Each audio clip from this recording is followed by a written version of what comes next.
मध्ये या अधिकाऱ्यांच्यावर कारवाई व्हायला पाहिजे, चौकशी व्हायला पाहिजे आणि दाखले रद्द व्हायला पाहिजेत। सर हे चौकशी करा तुम्ही। खोट्या जातीच्या दाखल्यांवर निवडून आलेल्यांची पदे रद्द करा। कोल्हापुरात एससी आरक्षण बचाव समितीचा विराट मोर्चा। कोल्हापूर अनुसूचित जाती एससी आरक्षणाचा गैरवापर करून खोट्या जात प्रमाणपत्रांच्या आधारे निवडणुका लढवणाऱ्यांवर कठोर कारवाई करण्याची मागणी करत एससी आरक्षण बचाव जन आंदोलन समितीच्या वतीनं सोमवारी कोल्हापुरात भव्य मोर्चा काढण्यात आला। जिल्ह्यातील विविध एससी आणि ओबीसी संघटनांचे पदाधिकारी व कार्यकर्ते मोठ्या संख्येनं या मोर्चात सहभागी झाले। मोर्चा जिल्हाधिकारी कार्यालयावर धडक देत जिल्हाधिकारी अमोल येडगे यांना निवेदन देण्यात आले। बिंदू चौकातून दुपारी 12:30 वाजता मोर्चाला सुरुवात झाली। बिंदू चौक, आईसाहेब महाराज पुतळा, दसरा चौक, व्हीनस कॉर्नर, बसंत बहार रोड मार्गे मोर्चा जिल्हाधिकारी कार्यालयावर पोहोचला।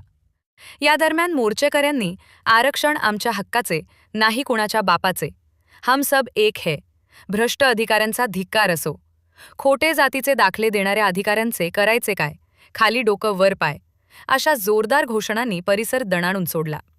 निवेदनात मोर्चेकऱ्यांनी स्पष्ट केले की आरक्षित जागांवर खोटी जाग प्रमाणपत्र सादर करून निवडणूक लढवणाऱ्या व निवडून आलेल्या व्यक्तींची पदे तात्काळ रद्द करण्यात यावीत। तसेच बनावट दाखले देण्यासाठी जबाबदार असलेल्या अधिकाऱ्यांची खातेनिहाय चौकशी करून त्यांना तात्काळ निलंबित करावे आणि संबंधितांवर फौजदारी गुन्हे दाखल करावेत, अशी मागणी करण्यात आली।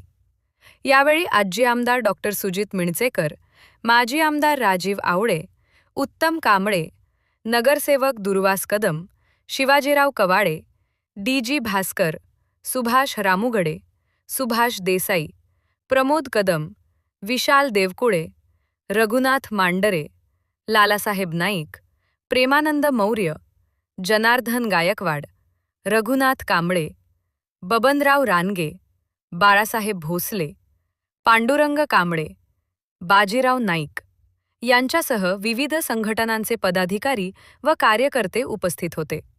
दरम्यान या मोर्चानंतर जिल्हा परिषद आणि नगर परिषद निवडणुकांमध्ये खोटी जात प्रमाणपत्र सादर केल्याचा आरोप असलेल्या पदाधिकाऱ्यांच्या निवडणूक निकालांवर आता अनिश्चिततेची तलवार लटकण्याची शक्यता व्यक्त केली जात आहे।